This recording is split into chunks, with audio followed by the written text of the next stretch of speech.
Hey y'all, it's another Getting Real with Ashleydawn, and y'all are like, girl, you look a hot mess. Yep, I've been real hot lately. I've been at the gym. Get it? Hot, because you work up a sweat. Anyway, it's a funny little joke that I laugh at all my jokes. Some people laugh at my jokes, some people don't. Anyway, I want to talk to you about commitment. I want to talk to you about commitment. And you say, Ashleydawn, is this going to be a gym video? Kinda, yeah. So today, I met up with my little gym sisters, and we worked out together, and it was awesome and wonderful and great. And if I'm being honest, when I woke up, the first thing in my head was like, hit the snooze button and don't go. But I had signed up for this class, and if I didn't go, I would be penalized $15. So guess what? My happy little butt got up, put my little workout clothes on, and boogied down to the gym at 5 o'clock so that I wouldn't have to pay $15 extra for a late fee to cancel the class that I signed up for. I'm committed by signing up for the class, so therefore I gotta follow through, or I'm gonna be penalized. But it's not even about money. I mean, it is about money, let's be real. But it's not about just money. My body would be penalized too, because I've committed to getting healthy and to getting strong and taking care of my body. And if I miss a gym day, my body's going to feel it. My body isn't going to be as trained as it would be if I went. And guess what? I feel great. I got a good sweat out. I got some, endorphins and all that good stuff. Like, my body feels great right now. And if I didn't go and I just hit the snooze and I just laid in bed and got maybe 30 more minutes of sleep, or maybe an hour, I wouldn't feel the way I do now. And that would have changed my entire day. That would have changed the course of my entire day. So if you're struggling and you're like, well, I want to get in shape, I want to work out, can I just encourage you, do it. Commit yourself to it and then follow through. If you have to get a calendar, and mark when your gym class is or whatever to keep you accountable and to keep you on the path to following through on your commitment, maybe you need to get a personal trainer. Maybe you know yourself that you're not disciplined enough to do something by yourself. You need a personal trainer. And here, I'm not saying it as it's something bad. Discipline is hard. Discipline starts with one day, and then the next day, and then the next day, and then the next day. And before you know it, you look back and you're like, wow, I'm disciplined in this area. Yeah, because you had to start somewhere. So maybe if you're struggling, personal fitness, health, maybe eating right, maybe you're like, you know what?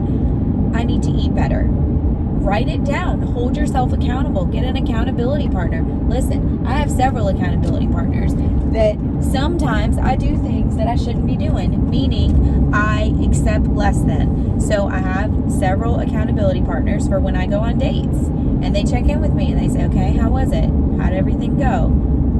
Spiritually, how did he treat you? How did he take care of you? Was he aware of your needs? Was he gentle? Was he kind? Were his words gentle? How did he treat you? Did he open the doors? Did he have flowers for you? Like, did he do little things that matter to you? How did he make you feel about yourself? How was the conversation? Was the conversation always about him? Right? And sometimes I'll just be like, oh, and not pay any attention to it. But my accountability partners help me to see, no, Ashleydawn, that's not good. It's not good that he's ignoring your needs. It's not good. You're settling. Sometimes we don't know we're settling until somebody else around us tells us. Having accountability is really good. For instance, I was kind of down on myself this morning at my workout class because I wasn't doing as much as the people around me were doing. They were a lot more in shape than me. And so, I was down on myself. And one of the girls that has been watching my progress was like, you are doing great. How are your lungs? For those of you that know, I had COVID 3 times back to back. And my lungs are still healing from that. And, I would get better and then I get it again. And I get better and I get it again. And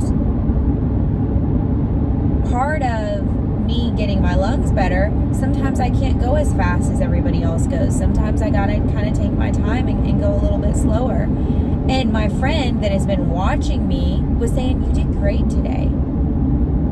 Sometimes we need accountability partners to remind us that we're doing better than we think we are. That we're not as bad as we think we are.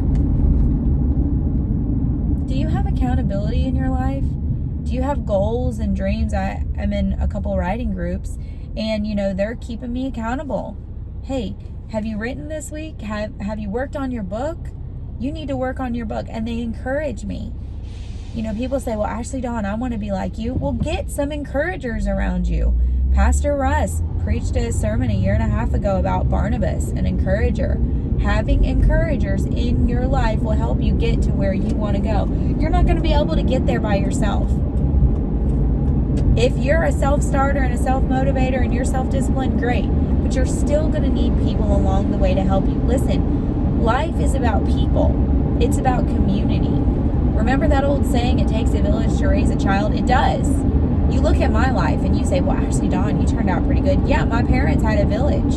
There were people that took me to church when they couldn't. There were people that stayed with me at the bus stop when they couldn't. When my dad was at work, one of our neighbors, Chris, I call him Dylan Dog because his dog's name was Dylan, start crying, was one of the most amazing neighbors. He would wait with me on the side of the street, on a busy street, at 5 o'clock in the morning so that I wouldn't be in the dark and alone as a little girl waiting for the bus. And I say little girl, I was in high school, but still, he waited for me, him and his dog, and they protected me. And he's like a 6'5", huge, towering dude. Like nobody was going to mess with me. My entire life, God has stationed my little angels, my little earth angels. He's stationed people around me to protect me and take care of me. Last night I was going through one of my Bible studies that I'm doing on Monday nights. There's a journal and it says, happy memories from childhood, difficult memories. Happy memories, difficult. And all along the way, I had to look back and remember all the people that have protected me, all the people that have been there for me. They're my earth angels. God sent them to me. Life isn't meant to be lived alone. You're gonna need people. You're gonna need a network. How do you get a job? A lot of times because you know somebody. Most of the jobs I've had, I had to think about that for a minute. Yeah, most of the jobs I've had have came from knowing somebody. A few of them have came from me just going and applying and going on an interview. But most of the jobs, the good jobs, have been from me knowing somebody. Most of the trips that I've went on have been because I've known somebody. Most of the experiences I've done have been because I've known somebody.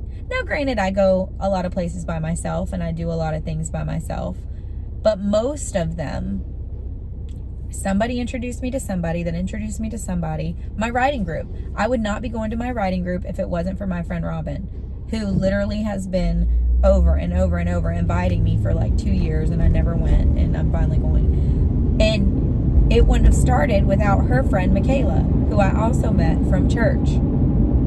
And our other friend Dorena is in it, and she just came out with her own book. These things wouldn't happen if I was doing life all by myself and said, I don't need nobody, it's just me, it's just my world, whatever. No, people matter. And you say, well, I don't have anybody. Some people are just complainers. And if that's you, we need to work on that.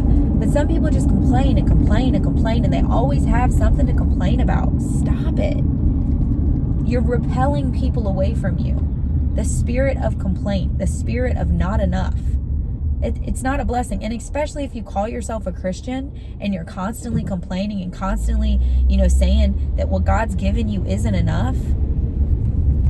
That's a you problem. That's not a God problem. That's not a them problem. Stop complaining. Find at least one thing a day to be grateful for. Find at least one thing a day to praise God for. I have this friend, acquaintance, who's always complaining. Woe is me. My life is so terrible. She has 2 legs and she's healthy. You know how many people don't have 2 legs and aren't healthy? You know how many people are in a hospital bed wishing they could walk? That's one thing she could every day wake up and say, God, thank you for my legs. Thank you that I can walk. Thank you that I'm healthy. But she'd rather complain. If that's you, stop complaining. Think about one thing you can be thankful for. Maybe get a 29-cent journal from Walmart and every day write things that you can be thankful for. And fill up that journal and meditate on all the things you have to be thankful for that if they were taken away, you'd be upset about. Ask God to show you. Ask God to help you see what God is doing in your life. You have so much to be thankful for. Be thankful. Get some accountability partners that won't let you complain all the time. And be thankful. I just want to let you know that God has more for you than you're currently even experiencing. Way, way, way more for you. And it's so stinking easy to look at what we don't have, to look at the bad parts of our life. Stop looking at the bad parts of your life and start looking at the good parts of your life. Start looking at the good parts of your life. Get an accountability group. Get some workout sisters to tell you how great you're doing. It'll change your life. And then stay committed to the commitments you've made.